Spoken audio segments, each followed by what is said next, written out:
우리 지난달에는 9월 달까지는 광야 시대 시즌 1을 가지고 말씀을 나눴어요. 근데 오늘부터는 6주에 걸쳐서 성경과 돈에 대해서 말씀을 나누려고 합니다.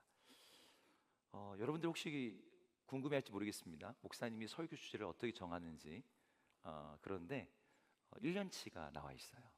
그래서 연초에 작년 말에 1년치 본문을 딱 정해놓고, 그리고 내년 2026년도 1년치 본문이 나와 있습니다. 거기 안에는 여러분 성경 본문도 있고 인물도 있고 우리 청년 세대들에게 꼭 필요한 주제들이 다뤄집니다. 그래서 이번 달에 다루는 주제가 이제 돈에 대한 건데, 돈이 좀 다룰 게 많아요. 그래서 6주에 걸쳐 진행됩니다. 목사님, 저는 돈에 대해서 별거 알고 싶지 않고요, 하나님의 말씀을 더 깊이 알고 싶다고요. 그런 열정이 있으면 여기 계실지 모르겠어요. 그런데 하나님의 말씀 안에 돈에 대한 이야기를 하고 있어요. 여러분 혹시 요 중에 돈 싫어한다, 난 돈이 너무너무 싫다 계신가요? 한번 손 들어주셔도 좋습니다. 네, 손 드시면 제가 그분의 지갑에서 돈을 가져가겠습니다. 여러분들이 돈에 대한 이미지가 좋든 나쁘든, 돈을 긍정적으로 보든 돈을 부정적으로 보든, 여러분 우리가 살아가는 데는 돈이 필요하고 우리는 돈을 사용해야 되고 돈을 통해 생활을 유지합니다. 하지만 교회 안에서는 돈에 대한 이야기를 거의 하지 않아요. 교회 안에서 주로 하는 돈 얘기는 헌금, 11조, 구제. 그래서 돈에 대한 부정적 이미지가 사실 교회 안에, 우리들 안에 자리 잡고 있습니다. 제가 이전에 이런 조사를 읽었어요. 돈 하면 가장 먼저 떠오르는 성경 구절은 무엇인가요? 여러분 돈 하면 떠오르는 성경 구절 뭐죠? 1위로 꼽힌 구절이 디모데전서 6장 10절이었습니다. 이 구절이에요. 돈을 사랑함이 일만 악의 뿌리가 되나니. 그러니까 교회 안의 성도들이 돈 하면 이 단어가 제2 구절이 제일 먼저 떠오르는 거죠. 그 다음에 언급되는 구절이 하나님과 만몬을 겸하여 섬길 수 없느니라. 이런 구절은 어떤 구절입니까? 돈에 대한 이미지를 악 자체는 아니더라도 악의 뿌리, 우상과 같은 선상에 놓고 있는 거죠. 돈을 죄악이라고 보진 않지만 죄악과 가까운 것으로 보는 시각이 우리들 안에 있어요. 하지만 성경에는 돈에 대해서 앞에서 언급한 구절과 정반대의 뉘앙스를 가진 구절도 있습니다.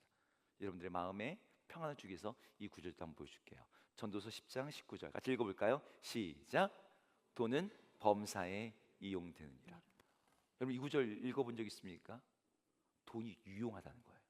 시편 112편에는요 이렇게 말합니다. 부와 재물이 그의 집에 있으며 그의 공의가 영구히 서 있으리로다. 이게 지금 무슨 맥락이냐면, 하나님이 어떤 사람의 삶에 그 사람의 공의로움으로 인해서 그에게 복으로 부와 재물을 준다는 거예요. 여기서 언급되는 부는 어떤 거예요? 돈은 어떤 거예요? 하나님의 복이에요. 그러니까 성경은 돈에 대해서 긍정적으로 말하는 구절도 많이 있어요. 목사님, 성경에서 돈이 긍정적으로 얘기하든 부정적으로 얘기하든 사실 그게 우리가 구원받는 일에는 그렇게 중요한 문제는 아니잖아요. 그게 예수님이 복음 전하실 때 돈 얘기 하셨습니까? 여러분 복음서를 읽으시면 예수님의 가르침에서 가장 많은 비중을 차지하는 건 하나님 나라예요. 천국입니다. 두 번째 주제가 뭔지 아세요? 돈입니다. 이거 제 말이 아니고요, 성경 학자들이 예수님의 설교의 주제를 갖다가 주제별로 분류를 했을 때 1번 하나님 나라, 2번 돈. 단지 예수님이 많이 언급하셨다는 게 아니라 예수님이 돈에 대해서 언급하실 때 하나님과 경쟁하는 가장 강력한 우상으로 만몬, 돈을 언급하시거든요. 그래서 이 돈에 대해서 아는 것은 너무나 중요한 문제예요. 이 주제가 교회 안에서 자꾸 감춰지고 이걸 속물적인 주제라고 해서 회피하는데, 여러분 돈을 직면해야 됩니다. 여러분 성이라는 주제와 더불어 돈이라는 주제는 이건 세속적이고 너무 개인적인 차원의 문제라 생각해서 이걸 신앙 안에서 오픈하지 않습니다. 하지만 성경은 돈의 힘을 과소평가하지 않아요. 그깟 돈 이런 식으로 말하지 않습니다. 돈을 알아야 돼요. 돈 없이 살 수 있는 사람은 없고 돈 앞에서 아무렇지 않은 사람도 없습니다. 돈은 우리에게 필요하고 우리의 행복과 관계와 건강과 영혼에 아주 긴밀한 영향을 주는 거예요. 그래서 저는 오늘부터 6주 동안 이 돈이란 뜨거운 감자를 말씀의 테이블 위에 올려놓고 여러분하고 나누려고 합니다. 네, 이 말씀 나눌 때 여러분에게 막 특별히 뭐 헌금 더 하라고 이런 얘기를 하지 않아요. 한 사람의 그리스도인으로서 돈을 정직하게 벌고 정직하게 사용하고, 이게 굉장히 어려운 일이거든요. 그럼 우리 돈을 어떻게 봐야 될까요? 저는 오늘 처음 주제가 돈을 어떻게 볼 것인가, 다음 주에는 돈을 어떻게 벌 것인가, 그 다음에 돈을 어떻게 쓸 것인가, 돈을 어떻게 관리할 것인가, 돈을 어떻게 나눌 것인가, 돈을 어떻게 쌓을 것인가, 이렇게 쭉 나누려고 합니다. 오늘은 돈을 어떻게 볼 것인지, 돈에 대한 관점부터 시작하려고 합니다. 여러분, 돈을 여러분 어떻게 봅니까? 앞에서도 얘기했지만 돈에 대해서 그리스도인들은 크게 두 개의 관점을 갖고 있습니다. 하나는 돈을 부정적으로 보는 관점이에요. 그래서 돈을 잘 이야기하고 싶지 않아 합니다. 돈이 신앙과 관계가 없다고 봐요. 여러분, 일본에 가면은, 일본의 유명한 신사인데, 그 신사에 가면은 거기에 원숭이들이 이렇게 막 그냥 돌아다닙니다. 그런데 그 신사에는 원숭이 3마리 이상이 아주 유명해요. 그게 도요토미 히데요시, 하여튼 이 막부를 만든 그 당시에 3명의 영웅들이 그 신사에 이 세 원숭이를 가지고 뭔가 한 예화들이 있어요. 근데 이 3명의 원숭이가 각각 어떻게 하고 있냐면, 한 마리는 이렇게 눈을 가리고 있습니다. 이러고 있어요. 그리고 한 마리는 이러고 있고요, 귀를 가리고 있고, 또 한 마리는 입을 가리고 있어요. 이거 뭐 한다는 걸까요? 보지 않고 듣지 않고 말하지 않겠다.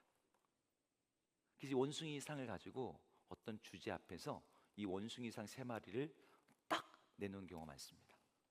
악, 성, 그리고 오늘 본문의 돈. 돈에 대해서 말하지 않고 듣지 않고 보지 않고, 이런 사람들에게 돈은 나쁜 겁니다. 악한 거예요. 이런 분들이 돈에 대한 내가 생각이 떠오른다. 요즘에 비트코인 오르던데, 나 그거 좀 사야 되는 거 아닌가? 내 요즘에 통장에 너무 돈이 없는데, 돈에 대해서 걱정하고 고민하는 것을 믿음이 없다라고 생각해요. 성경에 이런 말씀이 있죠. 빌립보서 4장 6절에 아무것도 염려하지 말고 다만 모든 일에 기도와 간구로 너의 구할 것을 감사함으로 하나님께 아뢰라. 그런데 돈 문제로 고민을 해? 이 믿음이 없네 죄책감을 느끼는 거예요. 이게 돈에 대한 한쪽의 견해라면, 반대쪽도 있어요. 한쪽은 돈에 대해서 너무너무 많이 얘기해요.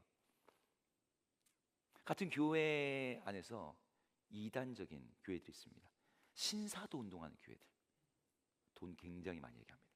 이단은 아니어도 기복신앙을 강조하는 교회들이 있어요. 돈이 곧 복이야, 돈이 하나님이 주시는 가장 결정적인 은혜의 증거라고 말하는 교회들. 제가 전에 있던 예수비전 교회에 다른 교회에서 우리 교회로 오신 분이 있었습니다. 그분은 그 서울의 아주 큰 교회예요. 이름만 알면 여러분, 여의도로 시작하는 그 큰 교회가 있습니다. 이 교회에서 지역장까지 하신 분이에요. 지역장이면 언제냐면 한 구를 담당하는 정도입니다. 밑에 구역장들이 막 그 열 몇십 명씩 있는 거예요. 그 위에 지역장이 있습니다. 그러니까 말은 평신도인데 웬만한 전도사님급 이상이에요. 근데 이분이 아주 재미난 얘기를 저한테 해주시는 거예요. 그 교회에서는 여자 전도사님들이든 지역장쯤 되면은 가방을 아무 가방이나 들고 다니면 안 된다는 거예요. 무슨 가방을 들고 다녀야 되는데요? 목사님, 가볍게 얘기하면 명품백을 들고 다녀야 됩니다. 특별히 그 교회는 루이비, 네, LX, X라지로 시작하는 그 가방을 전사님들이 다 들고 다닌다는 거예요. 제가 그 당시 그 얘기를 들을 때 그 가방이 300만 원이 넘었어요. 지금은 훨씬 비싸겠죠. 10년도 넘은 전이니까. 그럼 제가 궁금해서 물었습니다. 아니, 집사님, 왜 그 교회에서는 그걸 들고 다녀야 돼요? 뭐 맞춰주는 거예요? 교회에서 사주는 거예요? 아니래. 다 자기 돈으로 사는 거예요.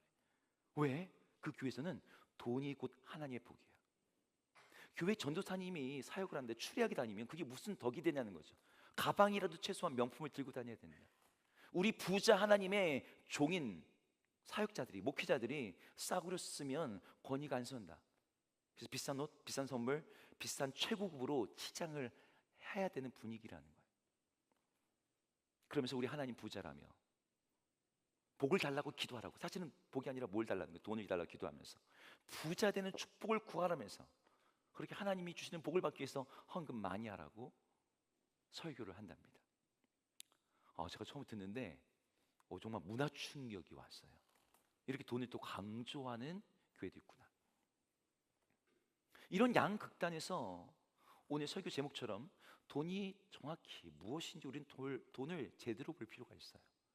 전 여기서 돈이 가치 중립적이다, 돈은 그냥 도구에 불과하다, 이런 뻔한 얘기는 여러분에게 하고 싶지 않습니다.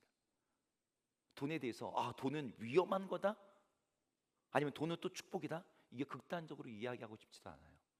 오늘 본문 안에서, 성경 안에서 돈을 어떻게 보고 있는지 오늘 잠언에서만 우선 함께 보고자 합니다.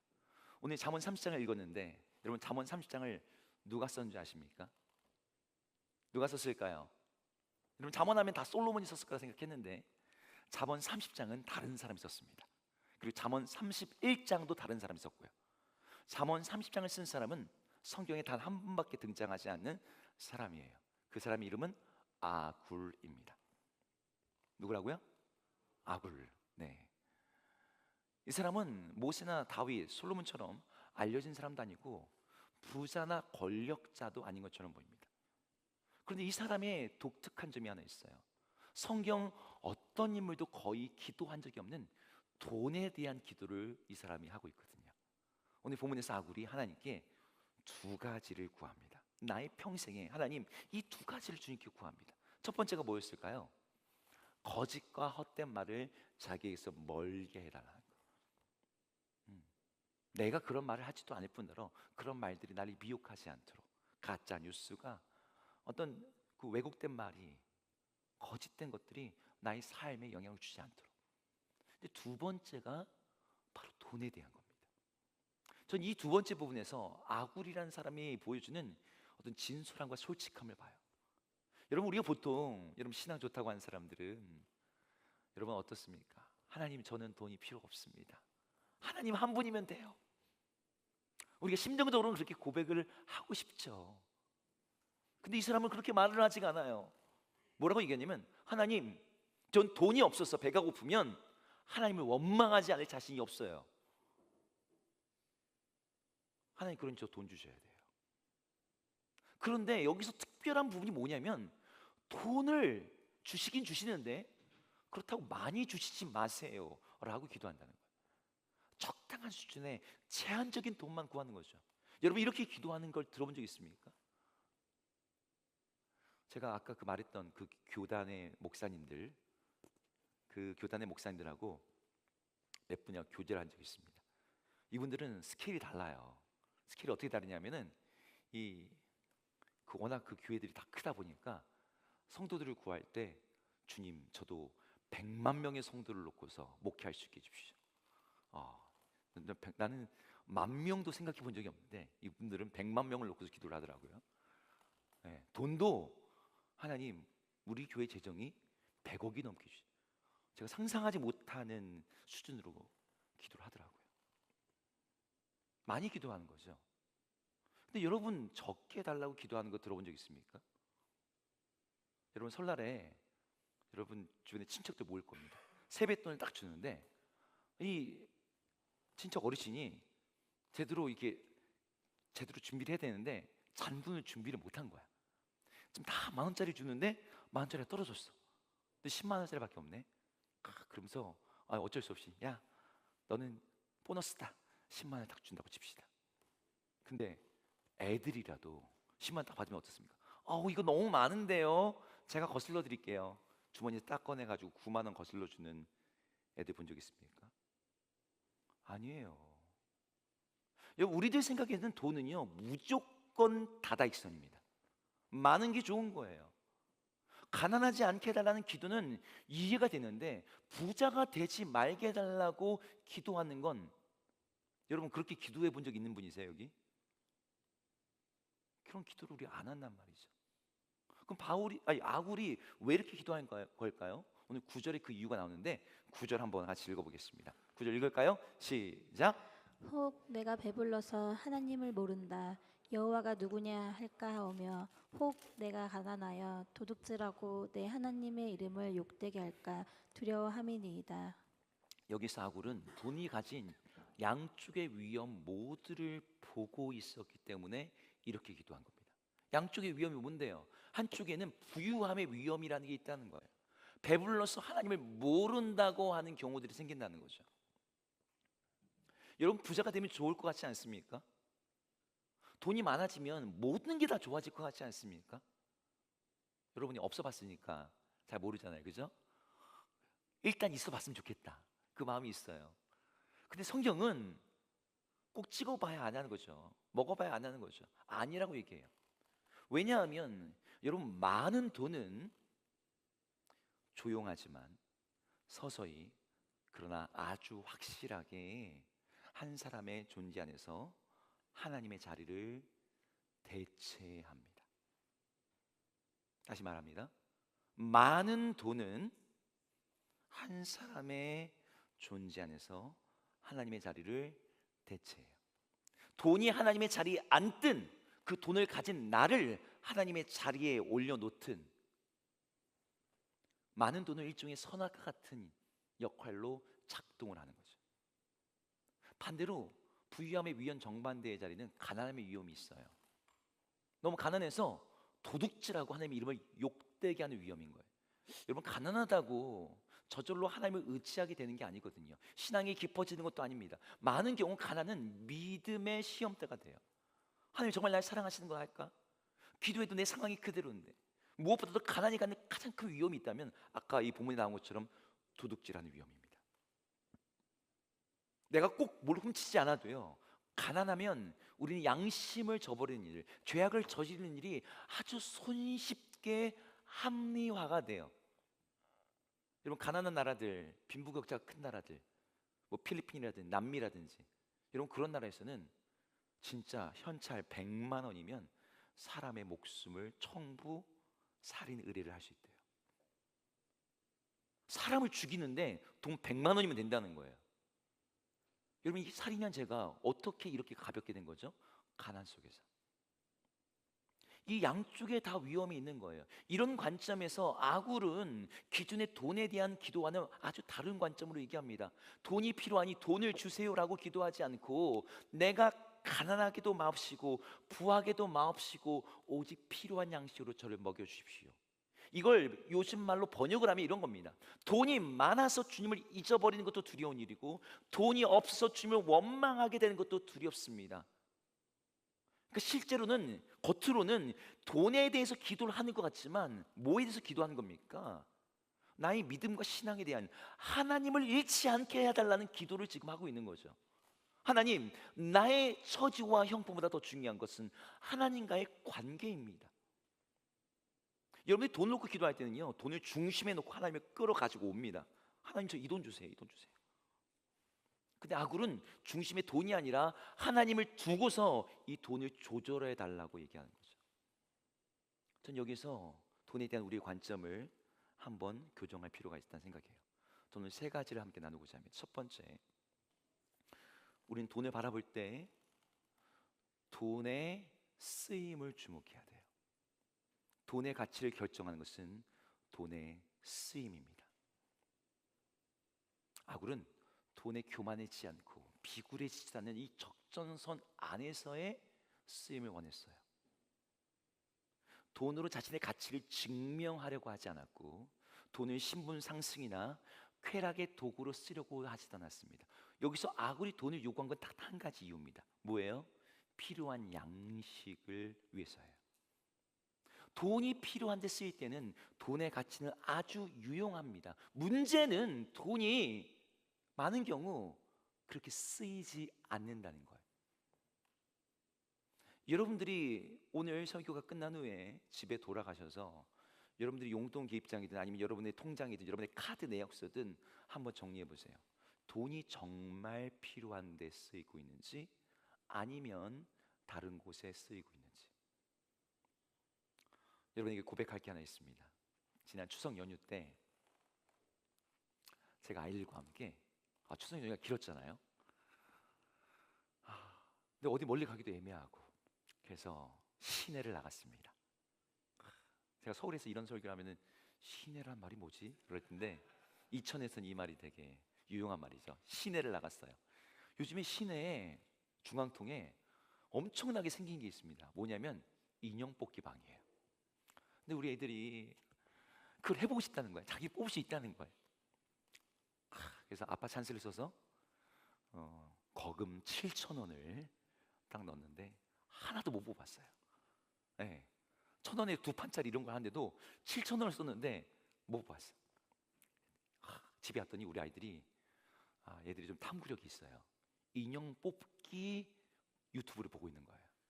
어떻게 하면 인형 뽑기를 잘하는가. 근데 인형 뽑기의 달인이 나왔습니다. 그 영상에.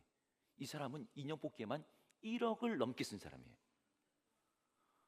세상에 그런 사람이 있다는 걸 제가 우리 아이들의 영상을 보면서 알았습니다. 근데 못 뽑는 게 없어요. 뭐 큰 인형, 사각형 박스, 저걸 어떻게 뽑나 싶은 뭐 어마어마한 신기술을 보여줍니다. 막 먼저 쌓아야 됩니다. 쌓은 다음에 밀어내기가 있습니다. 끌기가 있습니다. 막 기술을 가지고 뽑아내더라고요. 근데 이 사람을 초대한 이제 유튜버가 진짜 달인이시네요. 세상의 모든 걸 뽑기로 해결할 수 있겠네요. 딱 이렇게 멘트를 했는데 이 사람이 거기서 정직하게 이렇게 말하는 거예요. 아니요. 뽑기로는 저가 필요한 거는 얻을 수가 없어요. 저도 생필품은 다 따로 사야 돼요. 뽑기는 뽑은 거니까, 뽑았으니까 가지고 있는 거지 그게 필요한 건 아니라는 거예요. 뽑기에만 1억을 썼는데 그 돈의 가치는 지금 집에 수없이 쌓여있는 인형, 열쇠고리, 피규어뿐이에요. 짐이에요. 쓰레기예요. 아무 의미 없는 물건입니다. 그래서 이러면 어떻게 할까 이걸? 1억을 넘게 썼는데 그냥 나눠주는 거예요. 여러분 세상에 이런 일이 많습니다.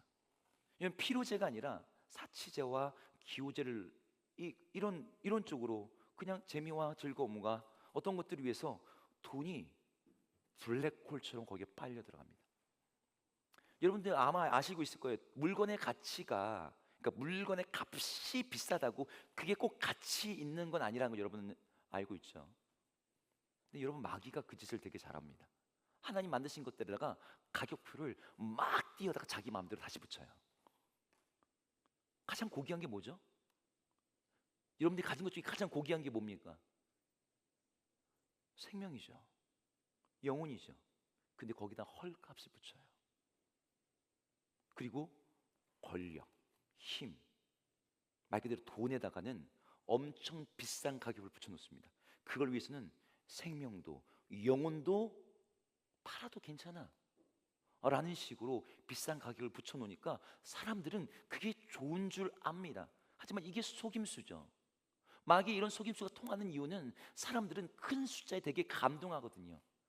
뒤에 공이 하나 더 붙냐에 따라서 되게 좋아 보여요. 제 친구 중에 한 명이 목사인데 이 친구의 그 처갓집이 그러니까 사모님 집안이 엄청난 부자입니다. 1,000억대 부자예요. 사례비 하나도 없이 이런 얘기 때문에 사례비 하나 없이도 우리 사모님은 항상 벤츠를 끌고 다녀요. 근데 어느 날 이렇게 코트를 입고 왔어요.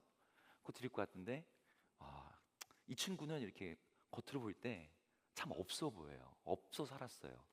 명품을 입어도 항상 없어 보여. 근데 이 친구가 명품 옷이라고 입고 온 거예요. 브랜드가 지방시래. 지방시. 야, 특별시가 아니고 왜 지방시가 있냐. 막 제가 말로 농담은 하지만 제가 생각하지 못하는 금액의 코트더라고요. 야, 그 돈으로 어떻게 그걸 사냐.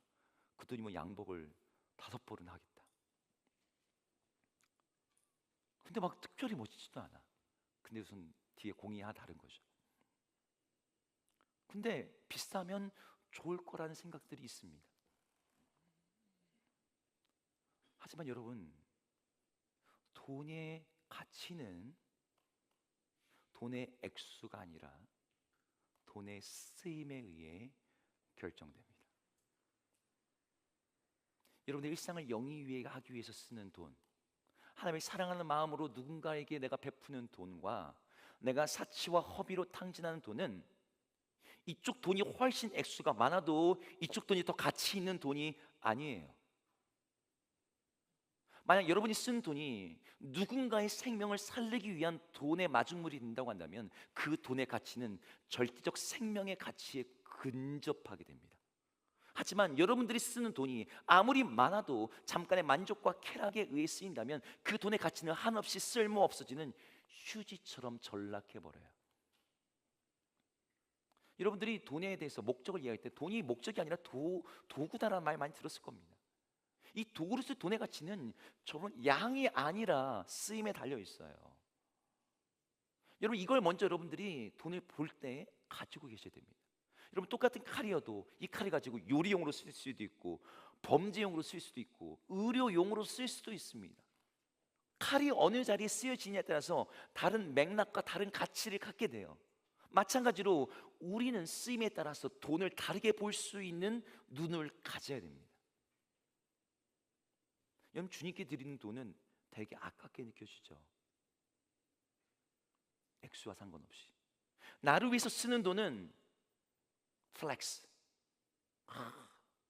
내가 그동안 고생했으니까 이 정도. 되게 적게 느껴져요. 돈에 대한 가치가 전도되어 있습니다. 제가 예전에 저랑 교제하는 한 목사님 가정이랑 이제 교제를 하는데, 이 목사님 가정이 하나님 앞에서 결단을 했습니다. 우리 가정이 하나님 앞에서 새로워질 필요가 있다. 그래서 가정이, 거기는 자녀가 넷인데 그 6명이 필리핀으로 정말 일도 다 내려놓고 직장 다 그만두고 1년 동안 가족 전체가 어학연수를 간 거예요. 가족 전체가 어학연수 가서 거기에서 매일마다 예배하고 기도하고 영어도 배우고 필리핀에 가서 이제 그렇게 하다가 돌아오신 겁니다. 근데 집도 팔고 뭐고 다 팔고 그러고 가는 거야. 갔다 왔는데 이제 직장을 다 구하셔야 돼요. 우리 사모님도 구하셔야 되고 우리 남편 목사님도 사실은 이제 투잡을 뛰시는 분이어가지고 일상적인 직업을 가지고서 목사 안수를 받으신 분이기 때문에 직업을 다 구해야 되는데, 이분들이 이제 직업을 구하기 전에 당장 돈이 없잖아요. 근데 제가 이 어느 모임에서 말씀 인도를 요청받아가지고 그곳에서 제가 이렇게 예배를 인도하고 그랬는데 강사비를 받았어요. 근데 이 그룹 안에 그 목사님 사모님이 계시는 거예요. 근데 딱 받았는데 제 아내랑 갑자기 동일하게 똑같은 생각이 든 거죠. 30만 원인데 뭐 저희 입장에서는 뭐 적지도 크지도 않은, 있어도 되고 없어도 문제 없는 그 정도의 돈이었습니다. 이 돈을 저 가정에 좀 드렸으면 좋겠다. 그래서 그 가정에 그냥 뭐 아무 생각 없이 쓰시면 좋을 것 같습니다. 드렸어요. 근데 이분이 너무너무 고마해서 어쩔 줄 몰라 하는 거예요. 그 정도의 액수가 아닙니다. 사모님, 이게 그렇게 많은 돈이 아니고요. 그 얼마 안 돼요. 아니요, 목사님. 지금 저희 가정에 이거는 정말 우리 하나님의 응답이에요. 하나님 우리 가정을 위로하시고 도우시고 우리를 붙잡아 주신다는 증거예요. 제가 아마 가지고 있었으면 외식 몇 번 했거나 통장에 잔고의 숫자로 남을 그 정도의 돈입니다. 돈을 어떻게 쓰냐에 따라서 돈의 가치가 달라지는 거죠. 여러분들이 돈을 볼 때에 세상이 달아놓은 가격표가 아니라 이 돈의 쓰임에 따라 달라지는 돈의 가치를 볼 수 있는 시각. 그래서 돈을 가치 있게 벌고 쓸 수 있는 여러분 되기를 주 이름으로 축복합니다. 아멘. 네.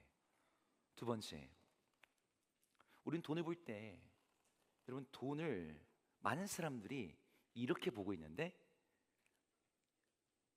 돈을 안전장치로 봅니다. 돈을 다르게 봐야 돼요. 감지장치로 봐야 돼요. 아까도 얘기했지만 사람들이 일단 돈이 많은 게 좋다고 생각해요. 왜 많은 게 좋다고 생각할까요? 돈이 갖고 있는 전능성 때문일까요? 뭐든지 할 수 있으니까? 그것도 이유죠. 하지만 더 근본적인 이유는 사람의 이 욕구 단계의 가장 밑바닥에 있는 것, 안전함에 대한 욕구 때문이에요. 돈이 많으면 그만큼 내가 더 안전해질 것 같습니다. 우리 청년들 중에 여러분 1,000만 원 저금한 통장 있는 분 있습니까? 많지는 않을 거예요. 근데 여러분 내가 목표로 해서 1,000만 원을 모으겠다. 1,000만 원을 모으면 든든해져요. 근데 여러분 그걸로 끝날 것 같아요? 아니죠. 결혼도 해야 되잖아요. 1억을 목표로 갑니다. 1,000만 원 저금한 것보다 1억을 저금하는 게 더 안정적이고 더 든든하다는 생각이 있어요. 세상에서는 돈에서 얘기하죠. 야, 돈이 있어야 안전한 거야. 돈은 쌓으면 쌓을수록 그게 너에게 도움이 되는 거야. 그래요. 돈이 현실적인 힘이 있습니다. 돈이 주는 안정감이라는 게 있으니까. 하지만 정말 우리가 생각하는, 우리가 믿고 있는 그 안전이 어디서 오는지를 생각해 봐야 되는 거죠. 아굴은 돈이 무조건 많은 게 좋은 거라는 이 생각에 동의하지 않았습니다. 그에게 돈은 안전한 게 아닌 거예요. 많으면 위험해지는 거예요. 그에게 안전함은 하나님의 관계에서만 유지되고 제공되는 거였습니다. 그래서 그는 많은 돈을 오히려 거부하는 기도를 합니다. 하나님과의 관계가 나의 안전함을 보장해 주는 거지, 많은 돈은 오히려 나를 위험하게 할 수 있다는 것을 그가 알았던 거죠. 돈은 적정선이라는 게 있습니다. 여러분 그 안에서만 유용해져요. 우리 아이들에게 제가 용돈을 줍니다. 제 아내가 주는데 우리 다른 또래 친구들에 비하면 조금 적게 줘요. 4,000원 일주일에. 우리 로운이는 건반 봉사를 해서 넌 1,000원 더, 5,000원. 학년이 올라갈 때마다 1,000원씩 올라갑니다. 엄청난 용돈 상승률이죠. 근데 제가 그 아이들한테 뒤에 단일 하나 올려준다고 칩시다. 4만 원, 5만 원. 물론 요즘 초등학생이 그 정도 쓸 수도 있습니다. 애들도 맨날 친구들 만나면 마라탕 먹고 싶고 사고 싶은 문구도 많고 하니까요. 하지만 그 정도의 돈을 주는 건 그 아이들을 망치는 거예요. 적정선이라는 게 있어요. 제가 예전에 이런 기사를 읽은 적이 있거든요. 영국의 어떤 노인이 겨울에 영양실조와 추위로 시달리다가 혼자 외롭게 고독사를 했어요. 이분이 죽은 걸 어떻게 알고서 이제 이분을 갖다가 이제 시신조 유해를 정리하고 그 물건 정리해야 되잖아요. 근데 갔더니 이 사람이 사인이 영양실조인 거야. 맨날 오트밀만 먹고 살았대. 근데 그 사람이 그 거실 카페트 밑에 수십억이 있는 거예요. 영국이니까 파운드겠죠. 우리나라 돈으로 수십억의 돈이 바닥에 쫙 깔려 있었습니다. 그리고 카페트로 덮여져 있어요. 침대 밑에도 돈이 그렇게 깔려 있는데 매일 오트밀이나 먹다 죽었습니다. 이분이 왜 돈을 쓰지 않고 그렇게 모아놨을까요? 돈이 나의 어떤 안전함을 지켜줄 거라는 그런 어떤 의식이 있었겠죠. 하지만 돈은 깔개 이상의 가치를 주지 못했어요. 여러분 다시 말합니다. 돈은 우리를 위험에서 지켜주는 안전장치가 되지 못합니다. 돈은 오히려 감지장치에 가까워요. 내가 지금 어떤 상태인지, 내가 지금 어디에 있는지. 예수님이 마태복음에서 이렇게 말씀하셨죠. 너무 유명한 말씀인데 한번 같이 읽어볼까요? 마태복음 6장 21절 같이 읽겠습니다. 시작. 내 보물 있는 그곳에는 내 마음도 있느니라. 보물을 꼭 돈이라고 말할 수는 없지만 보물을 돈이라고 쳤을 때 여러분 돈이 우리의 마음의 방향을 갖다가 드러내준다고 말할 수 있습니다. 여러분 돈이 어디다 쓰이는지를 보면 그 사람이 뭘 사랑하는지를 알 수 있어요. 여러분 우리 몸의 건강 상태를 측정할 때 혈압, 혈당, 혈중 콜레스테롤, 뭐 심장 박동수 이런 거 우리가 보잖아요. 그 사람의 건강을 측정하기 위해서. 그게 몸의 건강의 전반적인 상태를 재는 데 아주 중요한 지표가 되죠. 여러분의 건강 상태를 측정할 때 여러분 거기에는 예배 출석률, 성경 얼마큼 있는지, 기도 얼마큼 하는지 이런 것도 들어가지만 정말 중요한 건 돈이에요. 돈을 어떻게 쓰는지, 어디에 쓰는지, 얼마나 쓰는지, 이것이 우리 영혼의 상태를 측정해 줍니다. 우리 영혼의 건강을 드러내주는 어떤 영적 심전도의 역할을 하는 거죠. 따라서 여러분은 돈을 그냥 많이 갖고 있으면 좋은 거야 라고 하는 안전 자산의 개념을 넘어서 돈은 하나님과의 관계를 측정하는 영적 지표의 역할을 한다는 것을 여러분들이 볼 수 있어야 돼요. 그래서 내가 돈이 많을 때 교만해지고 있지는 않은지, 돈이 적을 때 내가 절망하고 있지 않은지, 그걸 가지고 내 영혼의 건강 상태를 체크해야 되는 거죠. 많은 사람들이 월급 들어오면요 마음이 평안해져요. 예배는 빠져도 괜찮아요. 그 사람의 안전 기준이 뭔 거예요? 지금 하나님이 아니라 돈인 거죠. 잔금이 많아지고 적금이 많아지면 기도가 줄어들어요. 하지만 잔고가 줄어들면 이제 기도를 많이 합니다. 여러분, 이 사람의 신앙은 지금 하나님에 대한 어떤 마음가 아니라 내 통장 잔고에 의해서 신앙의 진폭이 움직이고 있는 거죠. 여러분, 그것들이 지금 뭘 말해주니까 돈이 지금 그 사람의 삶에서 우상화되고 있음을 보여주고 있는 증거예요. 여러분, 그럴 때 어떻게 해야 돼요? 돈을 나누고 줄이고 태워서라도 영적인 건강 상태를 올려야 되는 거죠. 이것이 돈을 보는 제가 여러분에게 말씀드리고자 하는 두 번째 관점입니다. 안전장치가 아니라 감지장치로 보는 거. 지금 설교가 긴데 마지막 세 번째 빨리 나눌게요. 돈의 가치는, 돈을 볼 때 돈의 가치는 아까도 얘기했지만 절대적 기준에서 얼마가 있느냐의 양이 아니라 우리는 돈을 하나님과의 관계라는 측면에서 돈을 볼 수 있어야 돼요. 이게 방금 얘기했던 감지장치 역할과도 일맥상통하는 내용인데, 그럼 많은 돈이 좋은 거라고 얘기하지 않았잖아요. 많은 돈이 자기를 하나님부터 멀어지게 할 수 있음을 알았습니다. 이 사람에게 돈의 가치는 어떤 맥락 안에서만 가치가 있는 거예요? 하나님과의 관계 안에서만 부여되는 상대적 가치를 가지고 있었습니다. 그래서 성경은 언제나 돈의 가치를 앞에서 제가 1번에서 쓰임을 가지고 얘기하라고 했고, 두 번째에서는 어떤 영적인 경보장치, 감지장치의 관점으로 보라고 했고, 저는 이 마지막 세 번째에서는 돈을 하나님과의 관계에서 측정해야 돼요. 내가 이 돈으로 인해서 하나님 앞에 더 겸손하게 되는지, 더 의지하게 되는지. 어떤 사람에게 돈이 많다고 다 위험해지는 게 아닙니다. 돈이 없다고 거르치시는 게 아니에요. 어떤 사람이 돈이 많아지면 그것 때문에 하나님을 더 엎드리는 사람들이 있어요. 그것 때문에 하나님을 더 의지하는 사람들이 있어요. 하나님, 이 돈을 내가 관리할 힘이 없습니다. 어떤 사람은 돈이 적어졌을 때 그래서 하나님을 의지하게 되는 경우도 있죠. 하지만 정반대도 있는 거예요. 히브리서 13장 5절에 이런 말씀이 있습니다. 돈을 같이 읽을까요? 시작. 돈을 사랑하지 말고 있는 바를 족한 줄로 알라. 그리하면 하나님이 너희를 버리지 아니하시리라. 여러분, 이 구절에 있는 바를 족한 줄로 알라. 그러면 하나님이 너희를 버리지 않으신다. 근데 이 구절에 여러분, 이 말이 되게 경고하는 말이거든요. 하나님이 너희를 버리시는 일이 있다는 거죠. 어떤 때? 돈을 사랑하게 될 때. 여러분, 돈을 가졌지만 하나님께 버림을 받는 상태, 여러분, 이런 일이 정말 많잖아요.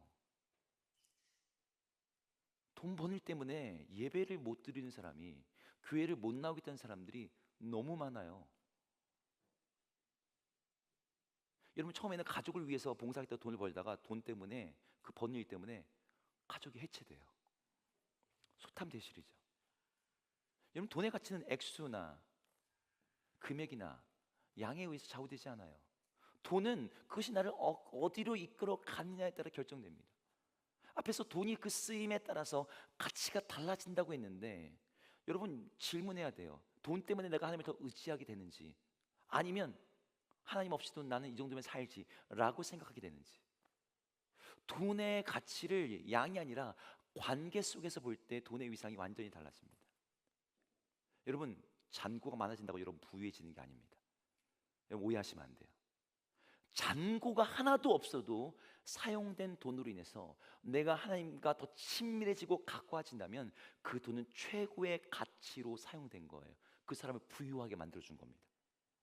아무리 통장에 돈이 많이 있어도 그것이 하나님과의 거리를 멀어지게 하는, 나를 교만하게 한다면 그 돈은 없는 것이 더 나을 뻔한, 나를 더 빈곤하게 만드는 거죠. 가룟 유다가 예수님을 배반하여서 팔았던 은 30이 그런 돈이었어요. 돈을 지키는 것보다 하나님과 관계를 지키는 게 더 중요합니다.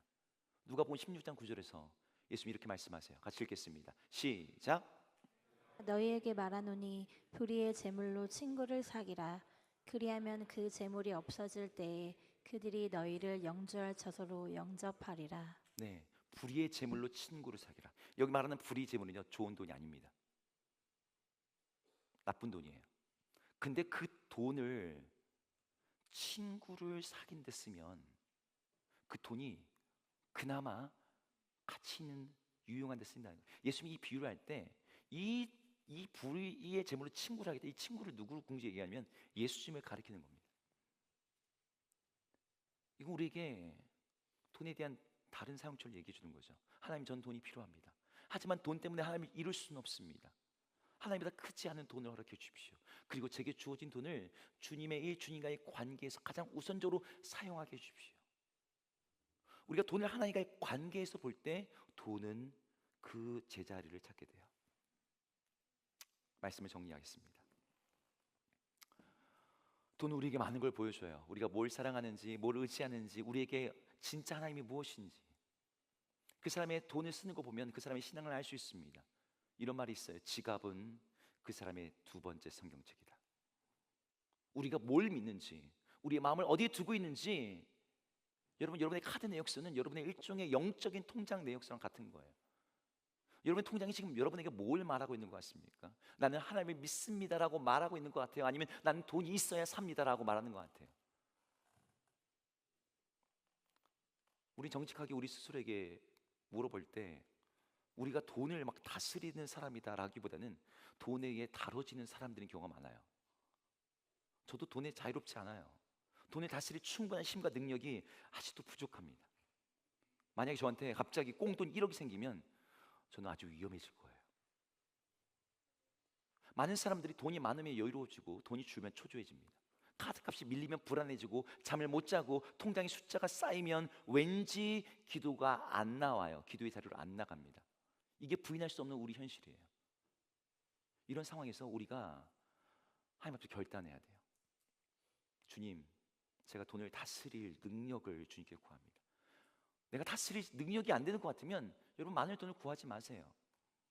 돈에 따라서 움직이는 인생을 살겠습니까? 아니면 하나님의 기준으로 돈을 다스리는 인생을 살겠다고 결단하겠습니까? 여러분의 영혼의 주인을 분명하게 결정해야 됩니다. 나는 돈의 지배를 받는 자가 아니라 돈을 다스리는 자가 되겠다고. 돈과 하나님을 경쟁하는 자리에 두지 않겠다고. 돈벌이 때문에 내가 예배를 놓치지 않겠다고. 여러분, 하나님이 여러분에게 돈을 뺏으시려고 하는 그런 분이라고 오해하지 마세요. 하나님은 우리에게 오히려 돈을 주시기를 기뻐하시는 분입니다. 우리가 그것을 사용할 수 있다면. 돈에 끌려다니는 인생이 아니라 돈을 끌고 다니는 인생. 하나님이 여러분의 삶을 재정의 통로, 하나님의 복의 통로로 사용하셔서 그냥 내가 돈을 벌고 모으는 정도가 아니라 나를 통해서 이 돈을 흘려보낼 수 있는 그런 사람이 된다면 하나님이 여러분에게 주실 거예요. 하나님이 여러분을 신뢰할 수 있는 사람이라면 하나님은 반드시 필요한 만큼, 감당할 만큼, 하나님이 사용하시지 않은 만큼 여러분에게 주십니다. 하지만 반대로 여러분이 돈을 더 사랑한다면, 돈의 지배를 받을 게 뻔하다면 하나님 막으실 거예요. 저는 오늘 여러분에게 이렇게 도전하고 싶어요. 과연 하나님이 나에게 더 큰 재정을 맡기실 수 있는 그런 사람인가? 하나님이 나를 믿고 하나님의 그 물질의 복을 이 세상에 흘려보낸다고 할 때 내가 투명하게 그걸 흘려보낼 수 있는 사람인가? 이 질문에 예라고 대답할 수 있는 여러분 모두가 되었으면 좋겠습니다. 돈을 목적이 아니라 도구로 잘 사용하되 돈을 다스릴 수 있는 물질이 주인이 되는 여러분 모두가 될 수 있기를 주의 이름으로 축복합니다.